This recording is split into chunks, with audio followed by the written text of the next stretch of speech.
ఈరోజు ఏం వారం అన్నా, రేపేం వారం అన్నా, ఎల్లుండి ఏం వారం అన్నా, ఏమైందన్నా బండి సంజయ్ అన్న? మీ కొడుకు మీద ఫోక్సో కేసు నమోదైందటగా. ఏడిపోయిండన్నా మీ కొడుకు?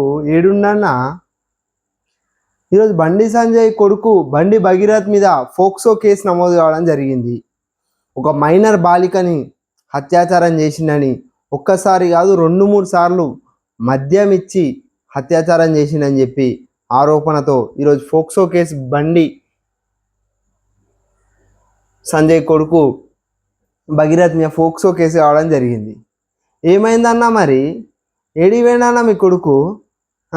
ఏందన్నా ఈ పంచాది? సోషల్ మీడియా మొత్తం ఇదే ఉంది. ఏం చేద్దామన్నా? ధర్మాన్ని కాపాడుతాము మేము, ధర్మం రక్షకులం అని చెప్పి మీ కొడుకే ఈరోజు ఒక బాలిక, మైనర్ బాలికపై అత్యాచారం చేసినని ఫోక్సో కేసు నమోదు కావడేందన్నా? మరి దీనికి దీటుగా బండి సంజయ్ కొడుకు హనీ ట్రాప్ కేసు వేయడం జరిగింది ఆ పాప మీద. హనీ ట్రాప్ కేసు అంటే నన్ను ప్రేమ పేరుతో కానీ మరి ఇతరేతర పేర్లతో నన్ను మోసం చేసింది, నన్ను డబ్బులు అడిగింది, 5 కోట్లు అడిగితే 50,000 ఇవ్వడం జరిగిందని హనీ ట్రాప్ కేసు వేయడం జరిగింది. ఎందుకన్నా ఆమె ఫోక్సో కేసు పెట్టంగానే మీకు హనీ ట్రాప్ కేసు గుర్తుకొచ్చింది? ముందేమైందన్నా మీ తెలివి? ఈ సో ఇప్పుడు ఏ మీడియా ఛానల్లో ఇట్లా ఇది చర్చ గురించి ఎక్కువ శాతం రావడం లేదు. అదే వేరే కులం కానీ వేరే మతం కానీ దానిపై ఏదైనా అఘాయిత్యం జరిగితే, ఒక వేరే మతం పాప పైన కానీ వేరే మతం అమ్మాయి పైన కానీ అఘాయిత్యం జరిగితే ఈరోజు ఏమవుతుండే అన్న? ఈరోజు నువ్వే వచ్చి ఎంత పెద్ద పెద్ద మాటలు అంటుండే అన్న? మరి నీ కొడుకు తప్పు చేసి అడగవా అన్న? ఇంత ఘోరమా అన్న? 17 సంవత్సరాల మైనర్ బాలికపై అత్యాచారం ఏందన్న? ఆ కేసు ఏందన్న? మీ కొడుకు కాలేజీలో ఇట్లా ర్యాగింగ్లు ఇట్లా చేస్తుండేటగా అన్న? వీడియోలు బయటకు వస్తున్నాయన్న? అందరూ ఏమంటారు అంటే, ప్రజల యొక్క వాయిస్ ఏంటంటే, అయ్య తంబాకు కొడుకు గంజాయి. ఇదేనా అన్న? సంజయ్ అన్న ఏమైందన్నా? ఇప్పుడు మాటలు లేవేందన్నా? బీజేపీ ప్రభుత్వం పరాయి రాష్ట్రాలలో, బీజేపీ ప్రభుత్వం పక్క రాష్ట్రాలలో ఈరోజు మైనర్ బాలికలపై అత్యాచారం చేసిన వాళ్ళని మంత్రులను చేసింది, సీఎంలను చేసింది. ఈరోజు అడవిలను నరికేటోని అడవి శాఖ మంత్రిని చేసింది, ఆరోగ్యం మంచలేనోని ఆరోగ్య శాఖ మంత్రిని చేసింది. అదేవిధంగా మీ కొడుకుని కాపాడుతా అనుకుంటున్నావా అన్న? ఈ తెలంగాణ అన్న, ఈ బయట రాష్ట్రంలోకి ఇట్లాంటివి అన్నీ అవుతుంటాయంటే విన్నా అన్న నేను, కానీ మన రాష్ట్రంలో అయితే అన్న తెలియదన్న. అది ఇట్లా మీకు కొడుకే చేస్తాను కళలో ఇట్లా అనుకోలేదన్న. ఏమైందన్న? అందరు జనాలకు స్టేటస్ పెట్టుర్రి, పాపకు న్యాయం జరిగే విధంగా సోషల్ మీడియాలో వైరల్ చేయరి.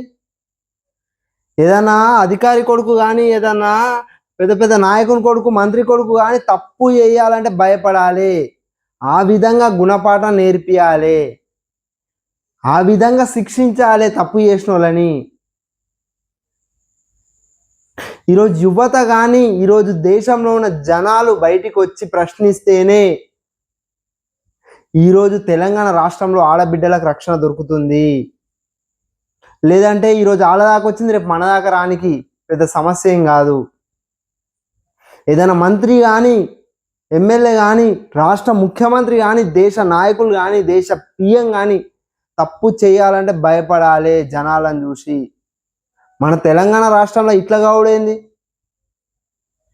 ఈ విషయం పైన అస్సలే మాట్లాడవద్దు అనుకుంటా, కానీ బాధ అనిపిస్తుంది. మంత్రి కొడుకు ఇట్లా చేసుడేంది? పొద్దున్న లేస్తే ఏం వారం అన్నా, శనివారం అన్నా మనకు మొలతాడు ఉంటుంది అన్నా అని చెప్పే మంత్రి కొడుకు గిట్లా చేసుడేంది? అది 17 సంవత్సరాల మైనర్ బాలికపై అత్యాచారం చేసుడేంది? ఆమెకు మత్తు పదార్థాలు ఇచ్చి మద్యం దాయిపించి అత్యాచారం చేసుడేంది? ఈరోజు బండి సంజయ్ అన్న ఎడివేయండు? దీని పట్ల ఎందుకు స్పందిస్తలేడు?